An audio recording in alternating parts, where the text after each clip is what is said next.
Bueno, chicos, buenos días, buenas tardes, estamos en el mediodía. Mi nombre es Diego Copo, soy el jefe del Departamento de Orientación al Estudiante y como ustedes saben, toda la jornada es un trabajo conjunto entre el Centro de Estudiantes, las autoridades del colegio y el Departamento de Orientación. Bueno, están las distintas actividades y en esta en particular estoy acompañado por compañeras de ustedes del Centro de Estudiantes, por Ana Velati, que es la presidenta del Centro de Estudiantes, por Rebeca y por Zoe. Y digamos, el hecho que compongamos la mesa de esta manera entre docentes, integrantes del DOE y estudiantes también es algo que lo pensamos en la mesa de trabajo que lleva la organización de estas jornadas. Es un trabajo común, tanto la planificación como la identificación de los problemas que son de interés común. Y bueno, la educación sexual obviamente es un tema que nos interesa a toda la comunidad de la escuela. Y bueno, en particular invitamos a Sasa Testa, que está aquí. Le damos un aplauso de bienvenida.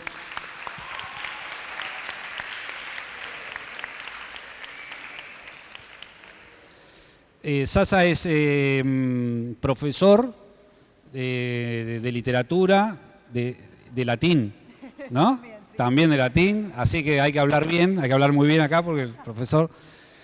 Y bueno, vamos a hablar, en principio nosotros venimos con una idea para hablar con Sasa sobre temas que nos parece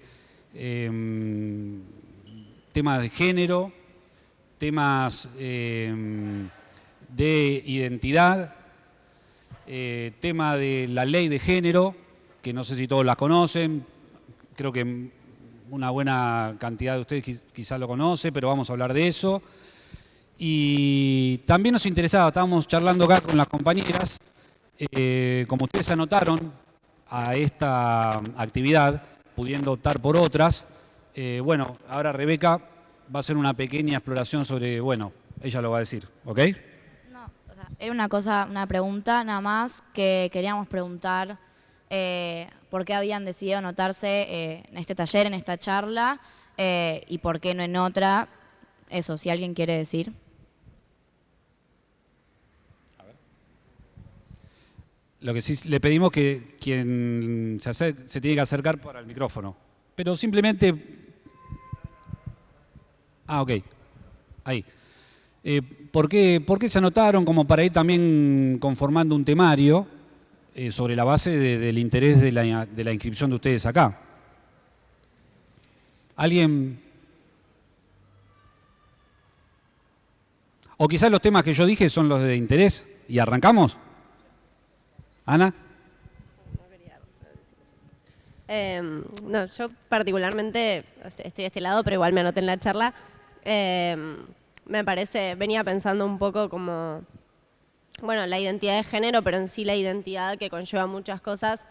Y que ayer justo venía Tati Almeida y hablábamos un poco de la identidad de los 30.000, que es una identidad que nos arrebataron. Entonces, la palabra identidad en nuestro país conlleva un montón y de repente siento que con el feminismo la identidad empieza luego esa historia, a seguir esa historia con la palabra identidad, pero a darle también otro contenido más nuevo, que tiene quizás que ver con más libertad.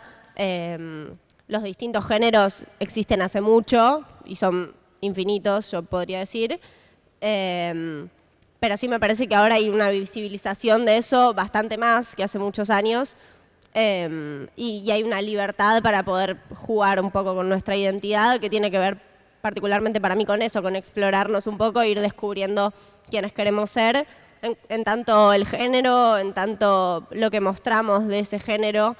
Y yo particularmente me anoté en esta charla porque un poco estoy en esa búsqueda y me interesaba también ver cómo era el proceso, particularmente, y esto podés diferir, pero siento que el proceso de encontrar una identidad de género es algo que no se termina, que no tiene un punto final, sino que va cambiando, pero quizás sí, a veces estamos en una sociedad que que nos impone un poco que nos etiquetemos y a veces eso incomoda un poco y también eso me parece quizás una buena pregunta para abordarlo. Yo tengo como con el tema de la etiqueta un problema en mi cabeza, que es que la etiqueta visibiliza un montón identidades que no eran conocidas o no eran visibilizadas o no eran tan masivas, pero a su vez la etiqueta yo siento que me engloba en algo a lo cual no me quiero englobar en nada, y entonces estoy como en eso de si me tengo que etiquetar o no, y no sé, hablar un poco de eso quizás.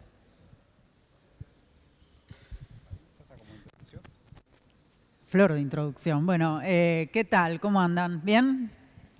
Primero que nada, bueno, gracias por haberse anotado a la charla.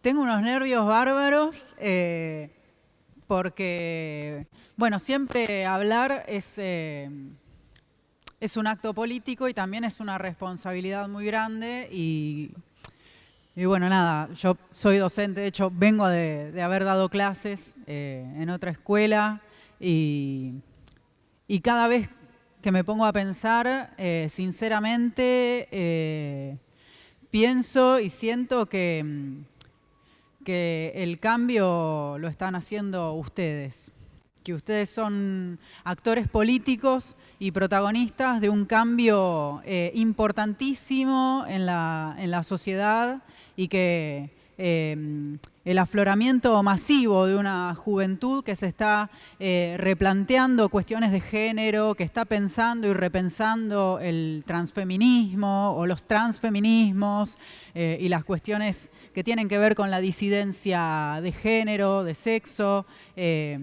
la manera en la que ustedes están pidiendo activamente que se hable de educación sexual integral, que se hable de género en las escuelas, a mí me da mucha esperanza y también me da mucho orgullo de ver que qué lindas juventudes se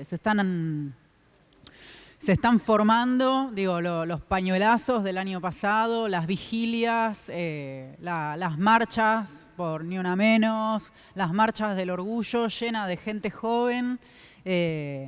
A mí me da la pauta de que algo se está moviendo, de que algo se está movilizando y en ese punto quiero felicitarles a todos por este compromiso, por esta lucha, porque gracias al trabajo que se viene haciendo hace mucho, pero también gracias al empuje de las juventudes y de las nuevas generaciones es que estamos tratando nada más y nada menos que de vivir en una sociedad más justa, ¿no? Con todo lo que ello implica. Y creo que una de las cosas principales que hay que entender para vivir en una sociedad más justa es que las diversidades existen, existimos, y que habitamos todos los espacios. La escuela es uno de ellos. A ustedes hoy les toca habitarlos como estudiantes. A mí me tocó habitarlo como estudiante también y hoy me toca hacerlo como docente. Y ser docente en una escuela que todavía es bastante binaria, en un sistema educativo que es profundamente cisexista. Saben lo que es el cisexismo, ¿no? ¿Vos sabés? Estaría bueno. El cisexismo es, supónganse lo siguiente, nace un bebé, miran su genitalidad y le asignan un sexo, esa persona crece, se identifica con ese sexo, adopta el género que se espera según la sociedad adopte por ese sexo y en el mejor de los casos tiene un deseo sexual heterosexual, con lo cual, digamos, estaría todo bien. Bueno, las personas que no nos pasa esto, o para las personas a las que no nos pasa esto, no está todo tan bien. Y ser docente en un sistema o en una institución que todavía es profundamente binaria y cisexista, donde parece que las palabras trans, no binarie o pensar el lenguaje por fuera de la norma binaria está mal, no es nada fácil. Así que en un punto pienso y siento que la ley de educación sexual integral es tanto para ustedes como para nosotros. Porque todavía adentro del mundo adulto, y esto lo digo como docente, hay mucha discriminación. Eso sí, quería decir eso, y por eso también felicitarles a ustedes por haber puesto el cuerpo y haber puesto la voz para pedir que la ley de educación sexual integral se reglamentarice y se cumpla. Mis felicitaciones para ustedes. Sí.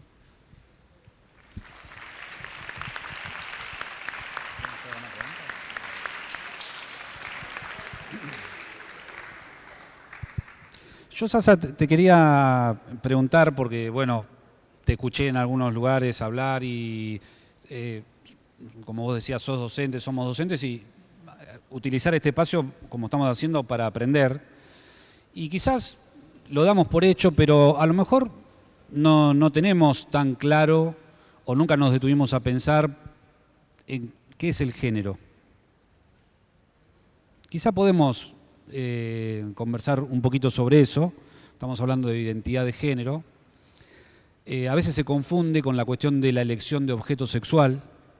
¿Se entiende? ¿No? Porque una cosa es, y ya empezamos a hablar, ¿no?, el género, así como cada uno de nosotros nos percibimos en cuanto al género. Y por otra parte está el género, el sexo, y el género de nuestro objeto sexual. ¿Se entiende? Entonces, quizás hacer estas diferenciaciones nos viene bien como para ir aprendiendo, más allá de lo que circula masivamente, bueno, la complejidad o cómo es esto más en profundidad de lo que estamos hablando, ¿no? La idea de género, a lo mejor, aparte, fue cambiando también a lo largo de la historia. Cuando uno lee la historia de las nociones, se da cuenta que no siempre se entendió género a lo mismo. No siempre se entendió la heterosexualidad de la misma manera, no todas las sociedades tenían la misma visión respecto de la correspondencia o no de los sexos, ¿no? Si uno investiga, por ejemplo, en la Grecia clásica, la heterosexualidad no era la pareja normativa, ¿no? ¿Cómo llegó, por ejemplo, a ser la heterosexualidad, hablando de la elección de objeto sexual, cómo llegó a ser en nuestro occidente, en nuestra contemporaneidad, la pareja normal? ¿Qué trabajo hizo, por ejemplo, la Iglesia? ¿Qué trabajo hizo la medicina? Para ir configurando lo que hoy estamos un poco cuestionándonos, ¿no?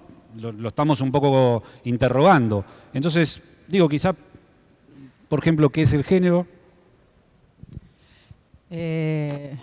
Bueno, ¿alguien de todos ustedes sabe o quiere animarse a dar una respuesta antes de que hable?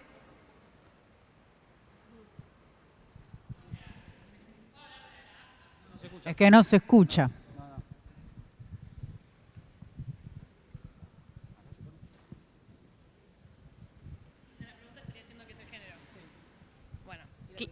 Sí, claramente no tengo la respuesta. Bueno, no tengo la respuesta. Igual me gustaría más hablar por acá.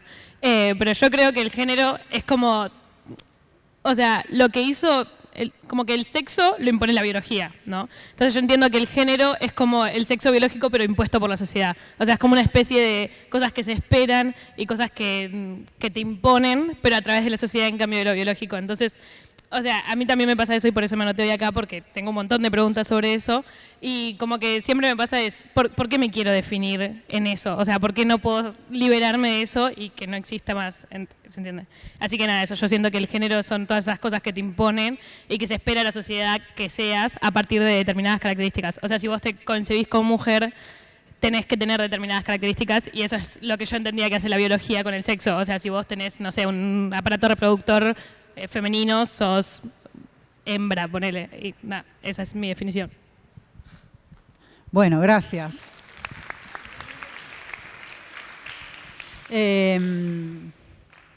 Sí, ciertamente, yo que vengo más del palo de la lingüística y y he estudiado estas cuestiones en profundidad, me pregunto cuánto de lo discursivo hay, ¿no?, a la hora de definir o decir esto es así o esto es asá, ¿no? Digo, porque los criterios de naturaleza son los que dividen a los sexos en dos, cuando ciertamente también hay personas que se llaman intersex, que nacieron con otra constitución cromosómica diferente.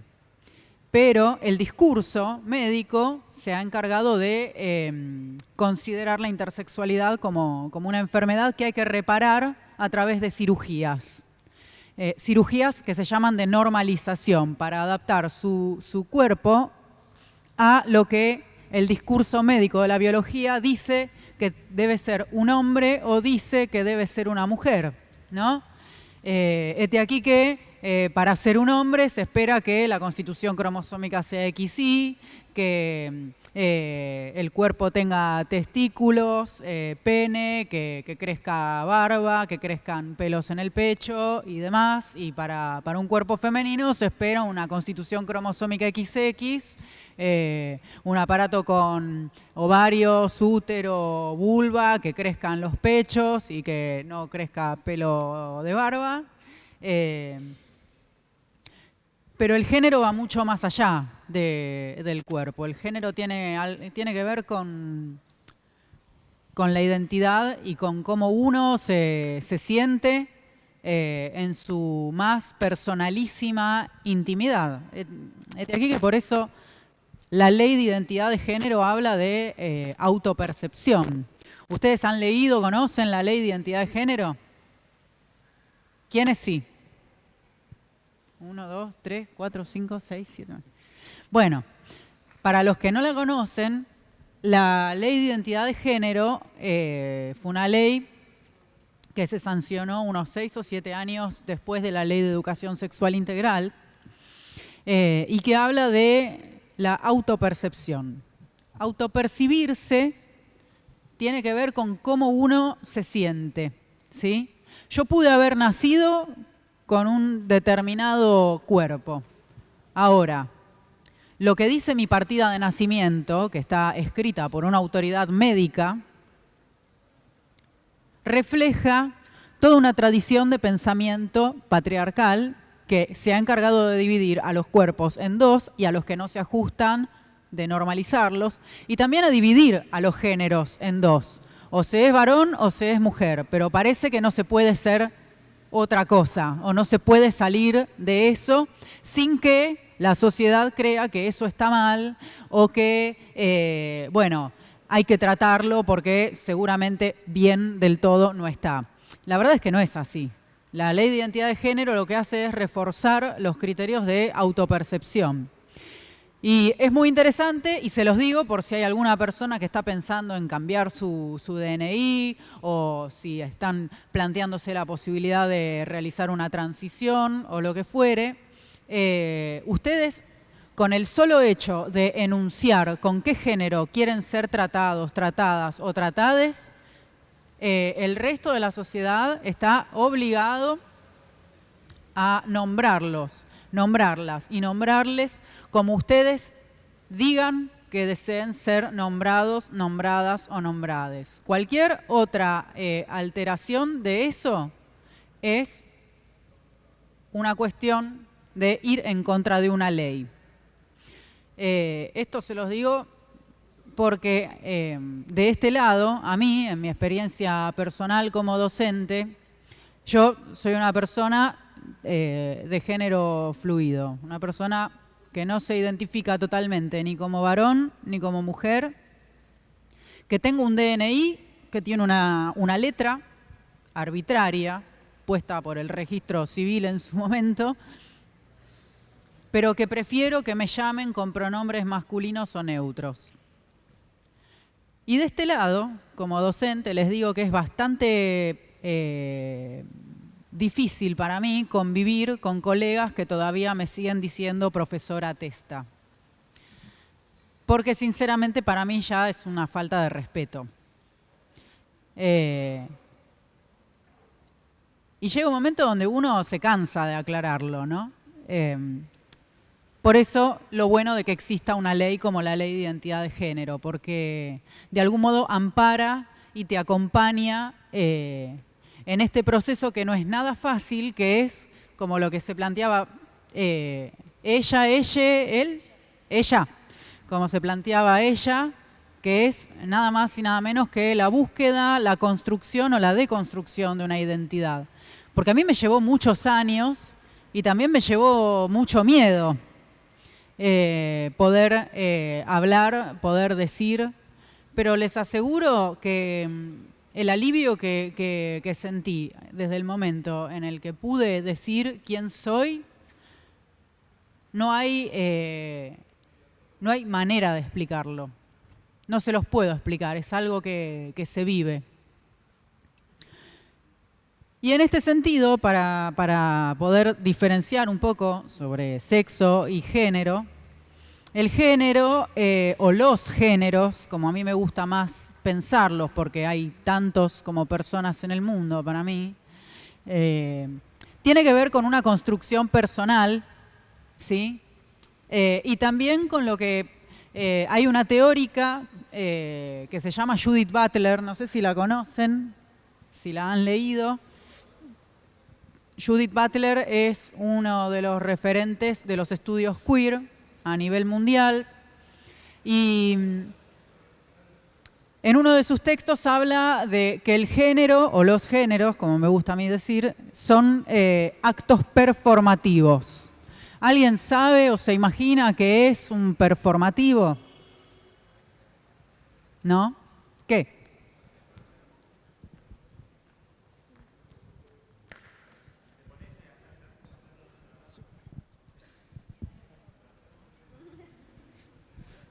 O sea, lo que yo tengo entendido y lo que yo imagino que se referiría sería más como en la manera de actuar, en la manera de vestirse, en la manera de mostrarse. Por ejemplo, yo en este momento, por cómo estoy entonando mi voz, por cómo estoy moviéndome, gesticulándome, por cómo estoy vestido, estoy mostrando, por la barba que tengo, estoy mostrando cierta masculinidad. O sea, por favor, no me sale en español. O sea, estoy en cierta forma actuando el género masculino. O sea, eso es lo que tengo entendido. Bueno, sí, y estás bastante encaminado, pero no es que estás actuando el género masculino porque sí, estás actuando el género masculino o una de las tantas manifestaciones que puede haber de la masculinidad, porque así como no hay un solo género, no hay una sola forma de ser hombre o de ser mujer, ¿sí? O de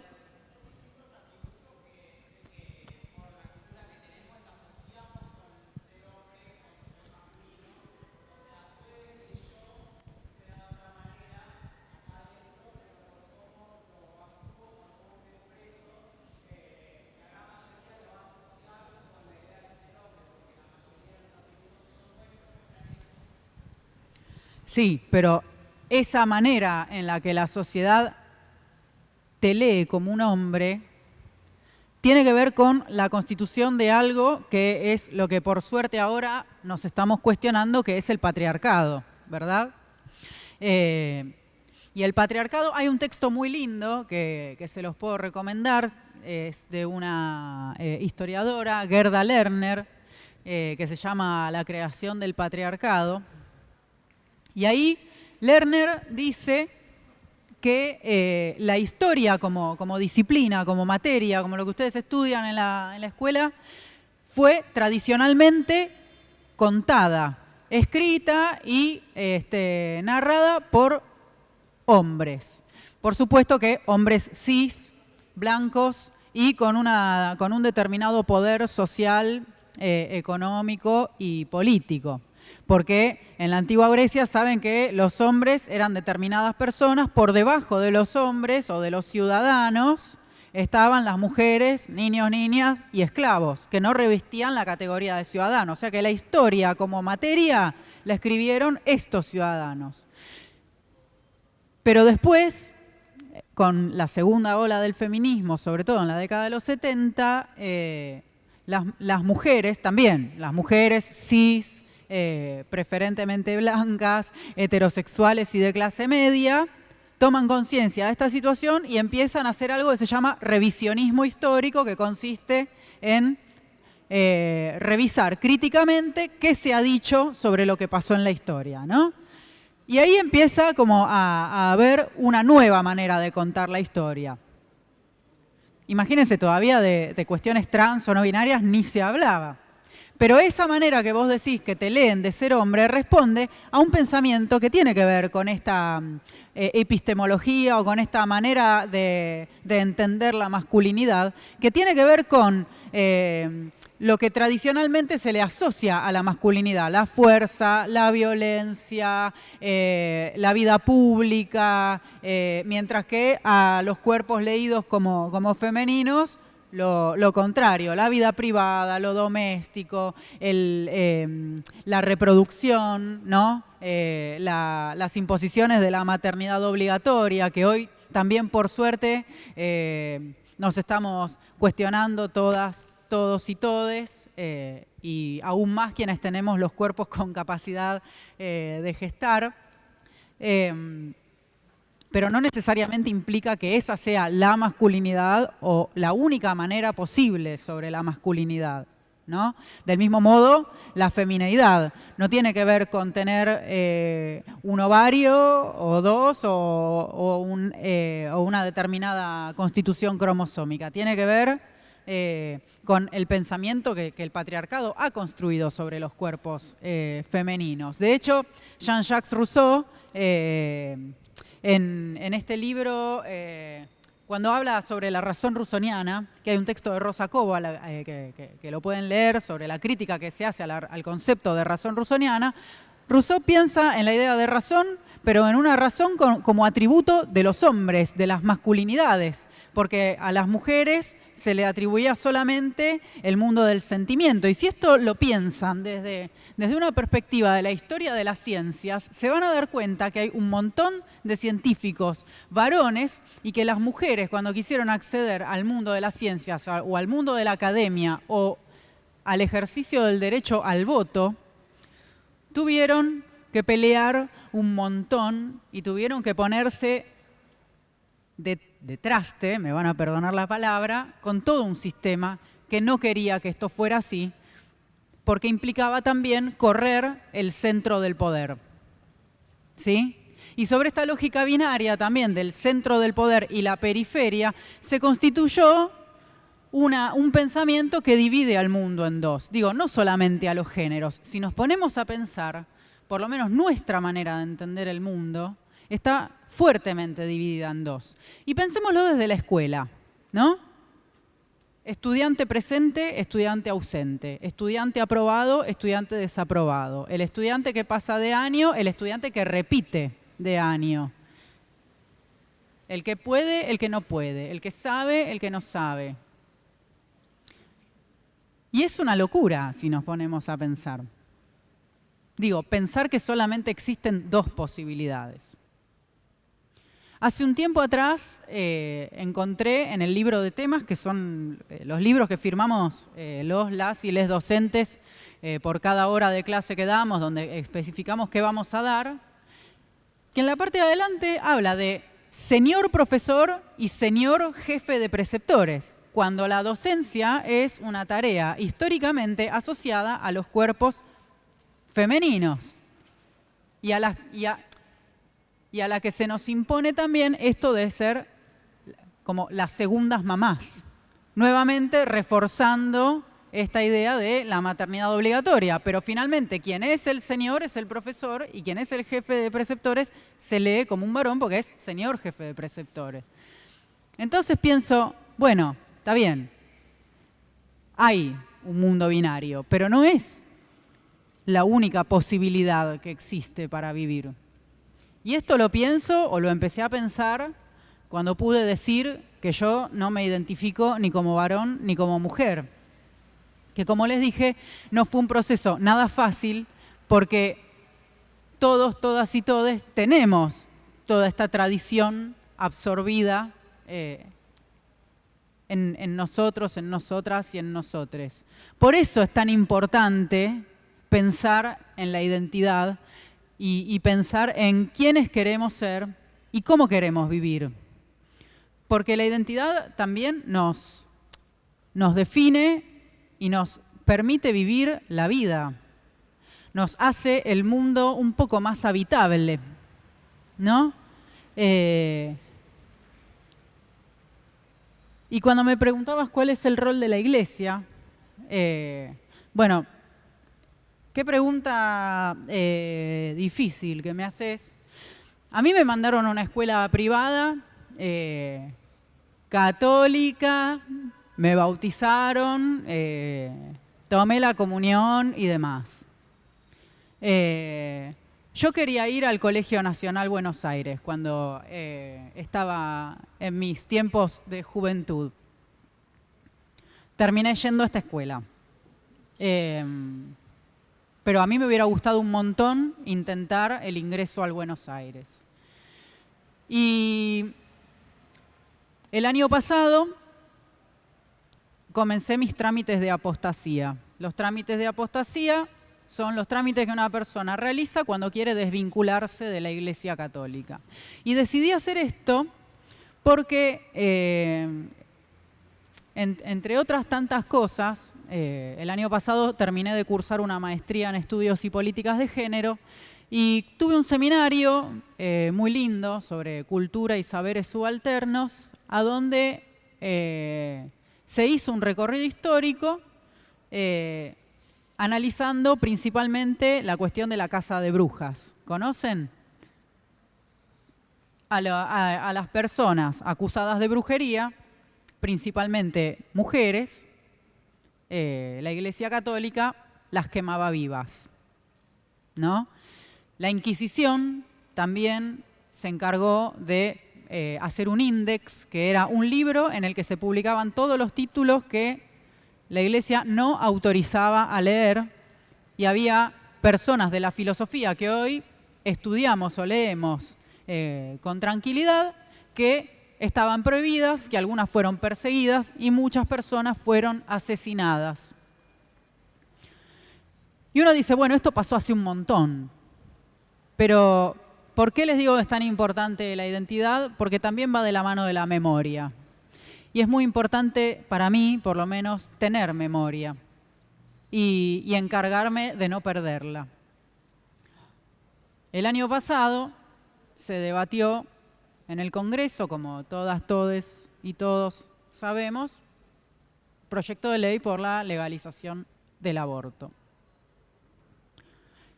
¿Y quién fue una de las principales instituciones que se opuso con argumentos que no tenían ni pies ni cabeza? Fue la Iglesia.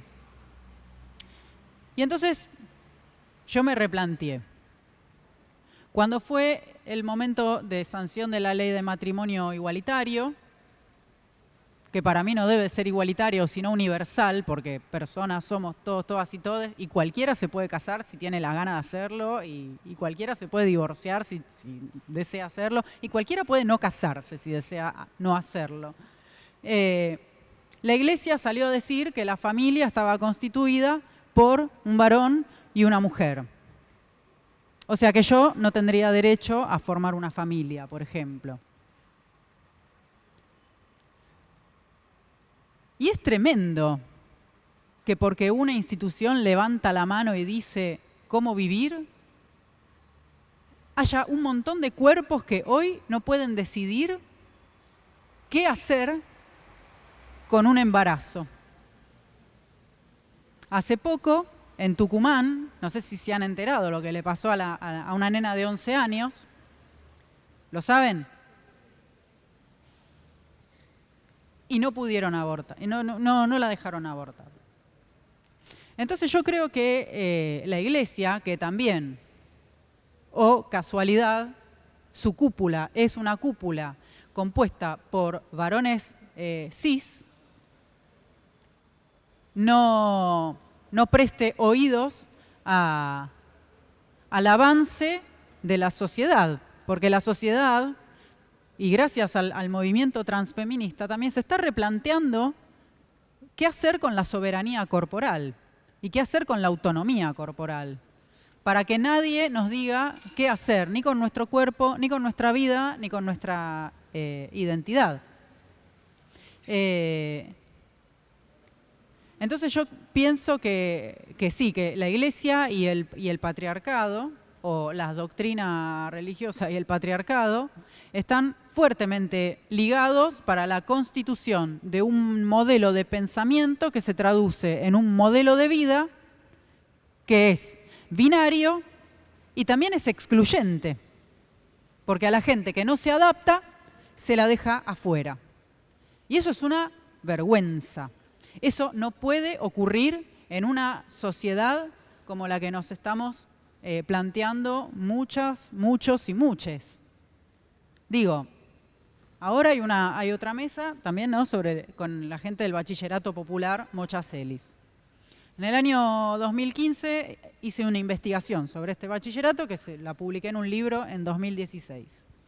Ese bachillerato se creó porque había un montón de estudiantes trans que el sistema de educación formal, como se le llama, es decir, la escuela tradicional, las expulsaba también porque no se ajustaban al modelo binario y porque las y les compañeros discriminaban a estas personas por ser trans, y porque del otro lado los adultos responsables, es decir, los docentes, o no hacían nada, o cuando la chica trans decía que era una chica trans, lo seguían tratando con un pronombre que no correspondía con su identidad de género autopercibida.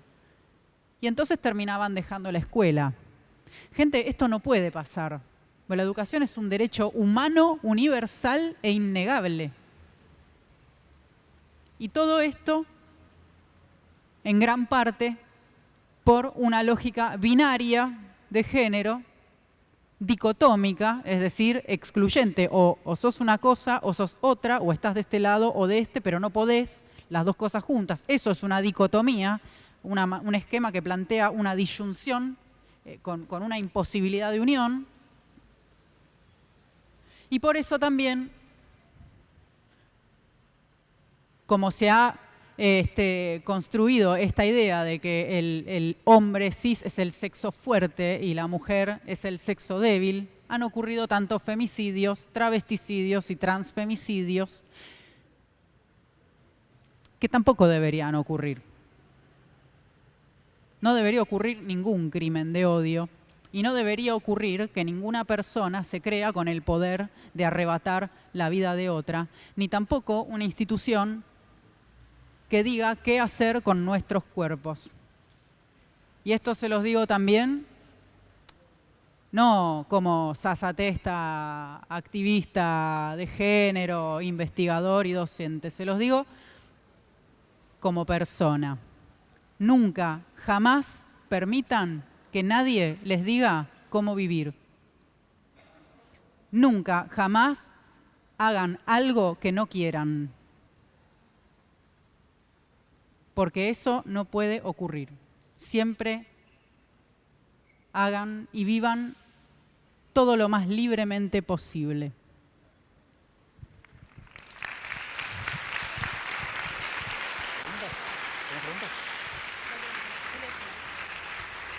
Arrancamos. Sí. Yo quiero hacerte una pregunta, no te veo.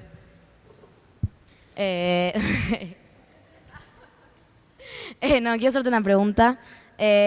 ¿Cómo fue, con lo que nombraste de la secundaria, cómo fue tu proceso ahí, tal vez de identidad y con tus amigues y etcétera?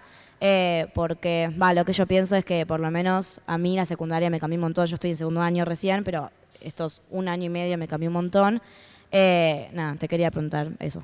¿Cómo la pregunta, no? O sea, ¿cómo fue tu proceso en la secundaria, ya sea con tus amigues, con docentes? ¿Cómo fue tu proceso de identidad y si cambió algo o no?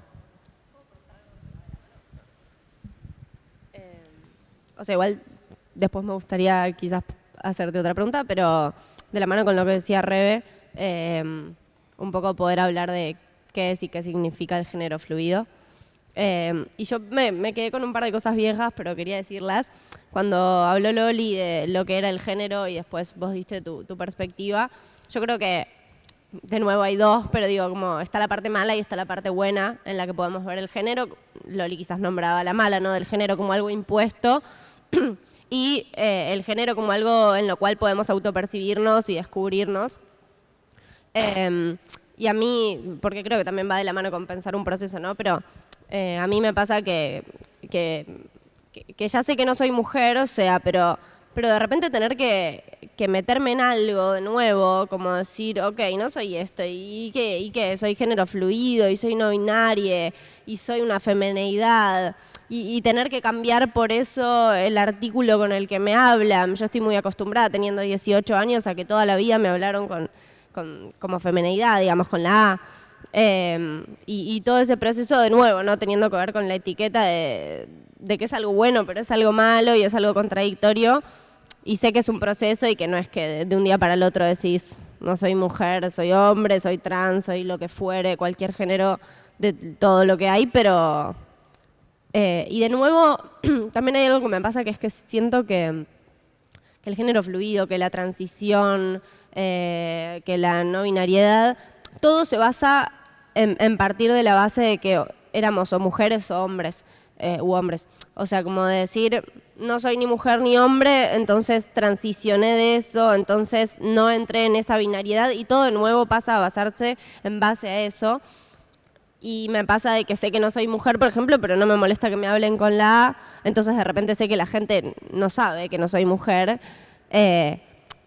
Y cómo se demuestra eso quizás. Y dije muchas cosas, pero en lo performático, de lo que hablábamos antes, también de nuevo, o sea, ¿por qué en lo performático, por qué yo tengo que mostrar que soy mujer y qué implica mostrar si fuera, ¿no?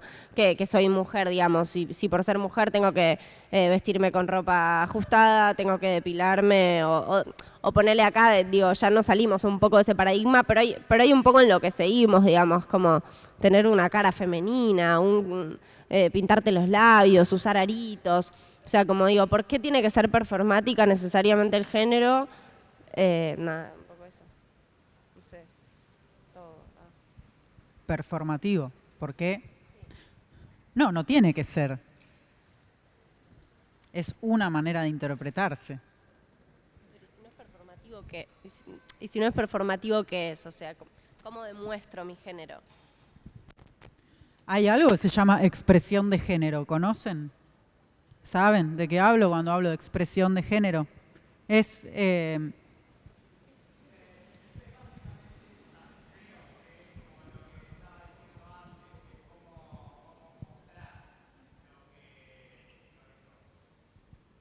Bueno, vos podés ser lo que quieras y podés mostrar lo que quieras. Yo creo que no necesariamente el aspecto externo tiene que sí o sí coincidir con lo que se espera o lo que la tradición del pensamiento ha decidido que se espera de un cuerpo leído como mujer. Quiero decir, vos podés ser mujer, varón, una persona no binaria, una masculinidad, una femineidad, un cuerpo trans, y saberlo y vestirte o adoptar la expresión de género que a vos te parezca más cómoda. Lo que digo es, yo siempre y todos siempre vamos a tener una expresión porque de alguna forma vamos a actuar, nos vamos a vestir, nos vamos a mostrar. El tema es cómo saber dónde encasillo eso. O sea, yo soy esto. Y soy esto, y cómo sé si con esto soy mujer, soy género fluido, soy no binaria. O sea, porque a mí me pasa de, soy esto, soy Ana, y siento que no puedo encasillarlo en una etiqueta. Pero a su vez la sociedad me pide que yo diga qué soy. No, para agregar otro punto, ¿no? Que es, por lo que dice Ana, habría quizás una situación en la que el género o la sociedad nos demandaría una demostración de nuestro género. Porque la pregunta es, ¿por qué también uno tendría que demostrar? porque desde el punto de vista de lo performativo, uno muestra aunque no quiera. O sea, nosotros estamos acá hablando y esta escena estamos mostrando, estamos haciendo algo. Por eso el libro que fundó la cuestión de la performatividad se llamaba Actos de Habla. O había otro libro que se llamaba Cómo hacer cosas con palabras. Cuando hacemos cosas con palabras, por ejemplo, cuando decimos algo y molestamos a alguien, o al revés, cuando decimos algo y a la otra persona le produce algo agradable, hacemos cosas con palabras. Bueno, habría que pensar en función de esto también, si con nuestra imagen tal vez también hacemos cosas.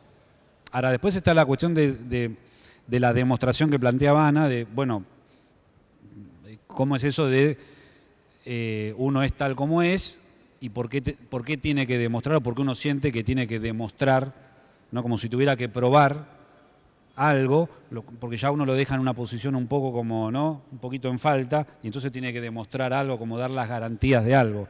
Y a lo mejor estamos tratando de pensar una existencia no con una absoluta prescindencia de lo que el otro piensa, porque somos seres sociales, pero sí con un peso menor de la sociedad donde nos pide que seamos de tal manera, muy específicamente, y entonces nos combina a tal vez no ser como sentimos, algo así.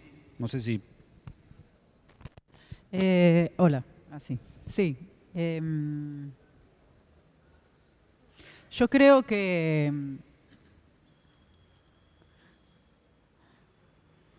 la sociedad siempre va a estar esperando algo de cualquiera de nosotros. Siempre. Sí me parece muy interesante esto que vos acabas de mencionar sobre quitarle ese poder. Porque si yo le quito poder a quien está todo el tiempo esperando algo de mí y yo ahí matándome por cumplir las expectativas, termino por no vivir mi propia vida, para vivir la vida que las otras personas esperan que yo viva. Entonces tal vez lo más, no sé, para mí, me puedo equivocar, lo más sano es tratar de ver en mi propia intimidad quién quiero ser yo y qué clase de persona quiero ser. Y después ver qué piensa la sociedad. Porque es cierto que la mirada social pesa y pesa un montón. A mí en los años de escuela, y ahí voy con tu pregunta, durante mucho tiempo me pesó un montonazo. Por suerte ahora hay estos espacios en algunas escuelas. Ustedes tienen un gran privilegio de estar teniendo hoy esta jornada con un montón de gente que viene y les charla y les conversa, y ustedes también nos devuelven sus pensamientos, sus maneras de vivir o de entender el mundo, que son valiosísimas. Quiero decir, no porque yo hoy esté de este lado significa que tengo la verdad absoluta, porque nadie nace sabiendo, y también he dudado y también dudo a veces. Y por eso me encanta conversar con la gente, porque también aprendo de este modo. Pero antes, en la época en la que yo iba a la escuela, todavía ni ley de educación sexual integral había, porque egresé de la secundaria en el año 2003. La ley es de 2006. Entonces, por suerte, algunas escuelas están abriendo las puertas a que se hable, a que nos cuestionemos, a que nos preguntemos, a que nos saquemos dudas, que a veces todos, todas y todos tenemos, y que no están mal las dudas. Al contrario, de la duda nacen los conocimientos y, no sé, creo que los grandes hallazgos.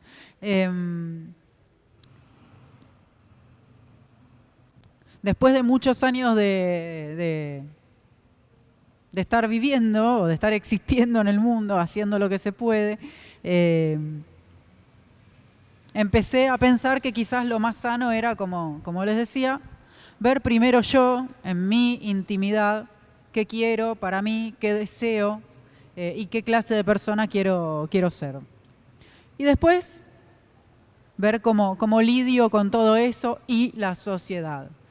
Pero sacarle el poder a lo que la sociedad está todo el tiempo demandando de una persona.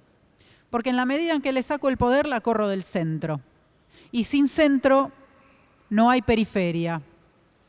Para que existan las periferias, tiene que haber primero una idea de centro. Y no casualmente, el centro lo tienen quienes detentan el poder, que son muy pocas personas. Y en la periferia estamos el resto tratando de sobrevivir. Entonces, quitarle un poco de poder o de importancia a lo que la sociedad espera todo el tiempo que cumplamos, que lleguemos, que hagamos. Me parece que es una opción bastante sana, o por lo menos para mí lo fue, porque la escuela no fue tan amable en ese sentido. Me costó un montón, en 5º año recién, salí del closet, como se dice, y salí como lesbiana. Salí como lesbiana porque además, bueno, había conocido a una chica y me había puesto en pareja y no quería ocultarla. Quería que todos quienes me querían bien o quienes me conocían supieran que ella existía en mi vida y que no era una amiga, que era mi novia. Y entonces hablé. Y la verdad es que tuve de todo. Gente que me dijo, no era novedad, está todo bien. Gente que me dijo que no. Y gente que le costó un poco más, pero que al final de cuentas entendió que no hay nada de malo. Después me tocó salir del closet como persona no binaria, porque siempre adentro sentí que había algo más, que no era solamente una cuestión de deseo erótico o sexual o de enamoramiento, que había algo más conmigo que no estaba pudiendo resolver, y era esto otro, que es la cuestión de la identidad. Y después de eso, recién ahí, empecé a pensar en sacar el poder de que las miradas ajenas me hicieran ser lo que los demás esperaban y no lo que yo quería ser. Hoy en día, pero tengo 33 años, me importa menos. Entiendo que por ahí, en un momento de juventud, todo eso importe mucho más, porque a mí también me importó, porque a mí también me pesó y porque a mí en su momento también me dolió. A veces hoy todavía hay situaciones o cosas que me duelen. Pero por ahí, con 33, ya está más curtido, y por eso es creo, tan lindo y tan importante estos encuentros, porque nosotros aprendemos con ustedes y también tenemos la oportunidad de transmitir nuestra experiencia, que no quiere decir que sea la mejor ni la ejemplar, sino simplemente es una experiencia de tantas maneras de vivir que hay en el mundo.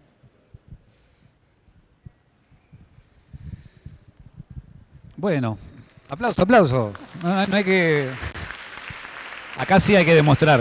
Acá sí hay que demostrar. Bueno, preguntas. Nos quedan unos poquito menos de 10 minutos, así que quien tenga ganas de preguntar tiene que pasar acá y lo escuchamos o la escuchamos. ¿Allá?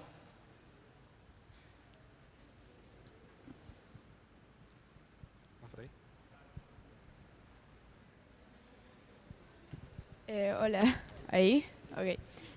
Nada, mi pregunta era como, dentro de que vos estás en lo no binario, si te parece que hubo una gran diferencia entre salir como persona trans o identificarte como hombre que salir como no binaria, que quizás es algo que todavía no se entiende mucho, y cómo lidiar con la pregunta esa de cuál es la diferencia o qué significa todo eso.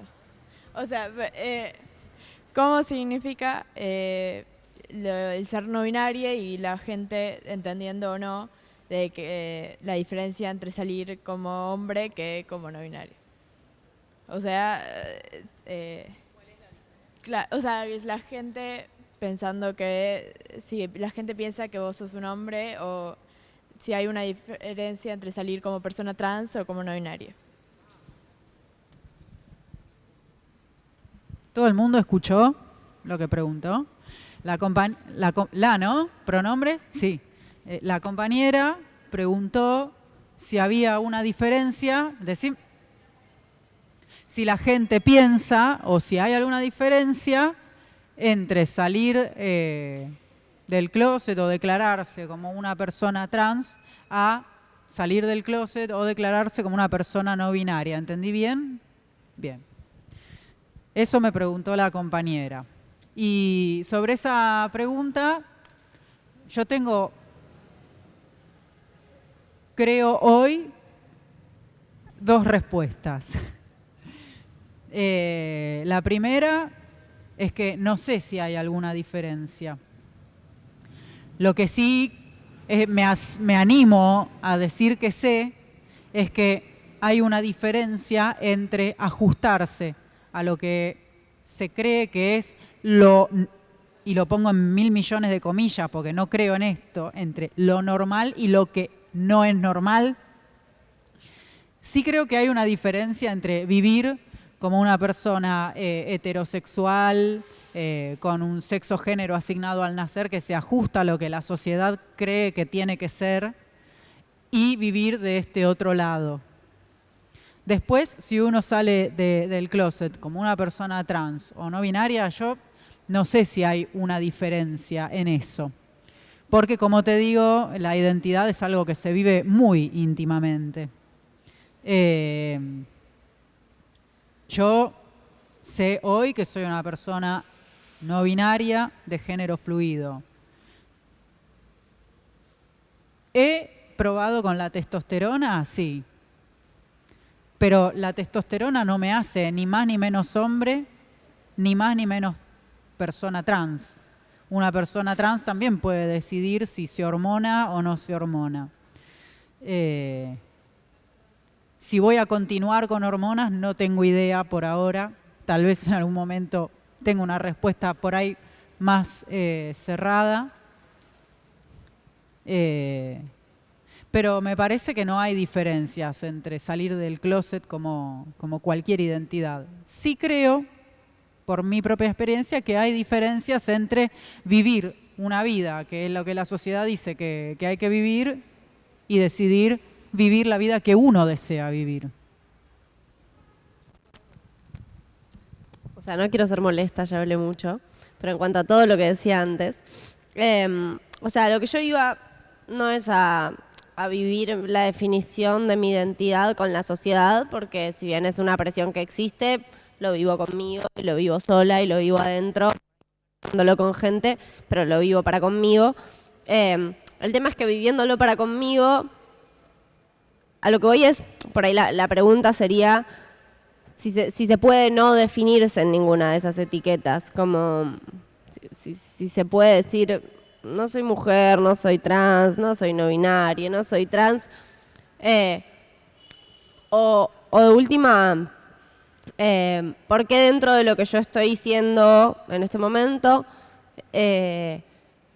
tengo que ponerle una etiqueta? Por ahí, porque también no sé cómo es sentir que necesitas ese nombre, digamos, en tu proceso, que tampoco me quiero entrometer porque es algo muy privado, pero digo, el día que vos hayas dicho, yo soy no binaria y soy de género fluido, ¿es en base a qué? O sea, yo sé que es un sentimiento, digamos, pero como mi sentimiento, yo siento, en mi proceso, va más allá de que pueda nombrarme con una etiqueta, no sé si se entiende. Y bueno, pero si no te querés nombrar, ¿por qué hacerlo? ¿No? Digo, si no tenés obligación de hacerlo. A lo mejor voy a decir algo que vas a decir, pero vos ya estás re viejo. Pero a veces también es una cuestión de darse tiempo. A mí no, yo no nací sabiendo qué me gustaba o quién era. Me fui dando cuenta en el viviendo, digamos. Y por ahí suena un poco de modeo, un poco trillado, un poco de viejo, pero creo que esto hay que a veces ser paciente con uno mismo y darse tiempo. Y tal vez no necesites una etiqueta, ni un nombre, ni nada, y no está mal tampoco.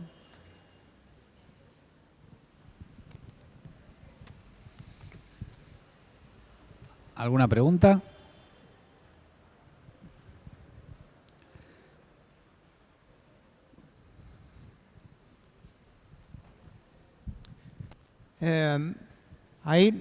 Respecto a lo que dijiste antes entre la diferencia entre salir como trans de manera binaria o no binaria, ahí yo estoy un poquito en desacuerdo. A ver, no sé si estaré bien, si estaré mal, si alguno de los dos está bien o si hay una manera de estar bien o mal.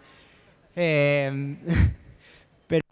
en mi propia experiencia, yo soy no binario y en la gente que conozco, a pesar de que conozco gente que no va con lo que voy a decir, pero en la mayoría de los casos de gente que conozco, en cuanto a salir como persona trans binaria, sobre todo cuando hablamos de gente con disforia que tiende más a ajustarse a lo binario, es eso, uno tiene más como ajustarse a la etiqueta, voy a decirle, a la etiqueta que más, que mejor ve para sí misma, mientras que en lo que yo pude observar, la gente no binaria tiende más a romper con eso, o sea, más a desafiar la idea del género en sí. No, nada, ¿sabes? Sí, no, es como, no, estaba diciendo eso, cómo lo veía yo, que es un poco distinto, no sé, al menos para mí. Bueno, qué bueno. Gracias por la reflexión y por no estar de acuerdo también, porque me haces seguir pensando. No sé, a mí me da un poco de pudor hablar, quizás por una experiencia que en este momento no me está atravesando.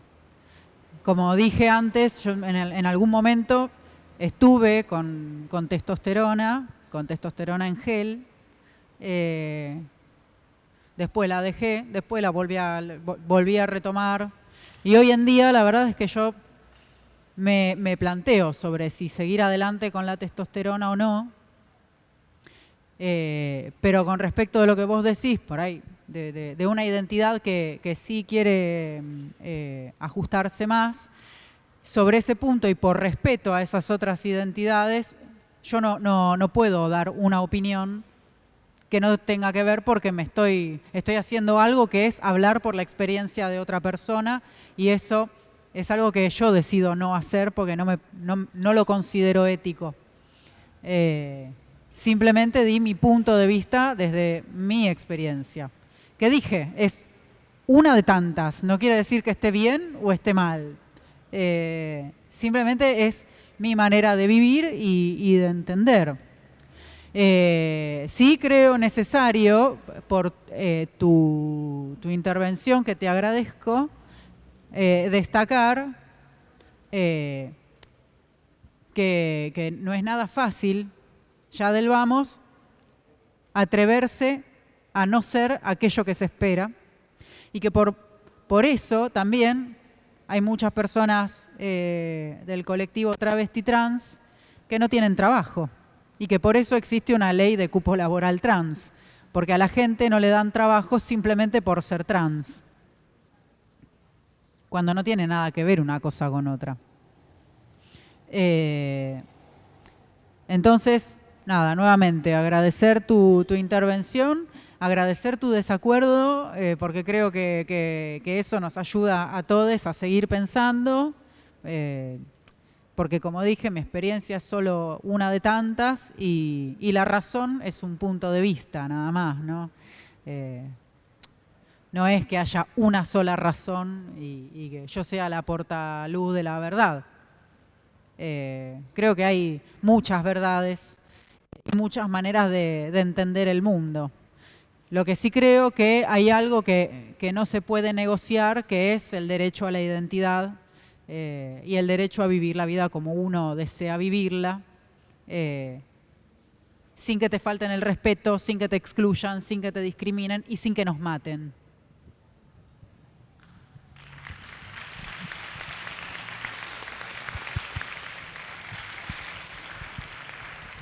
Bueno, lamentablemente tenemos que cerrar porque viene otro taller. El tiempo, como dicen, es tirano. Quizás creo que está bueno y viene muy a la ocasión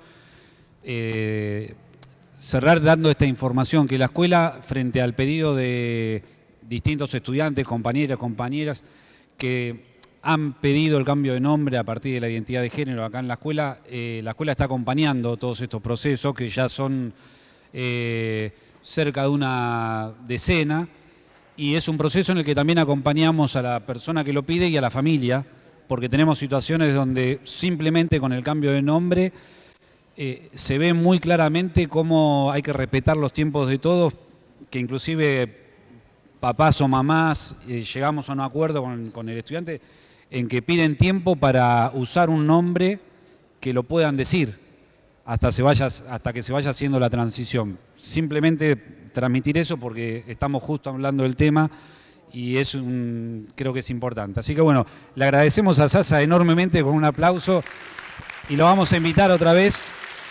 No va a faltar ocasión.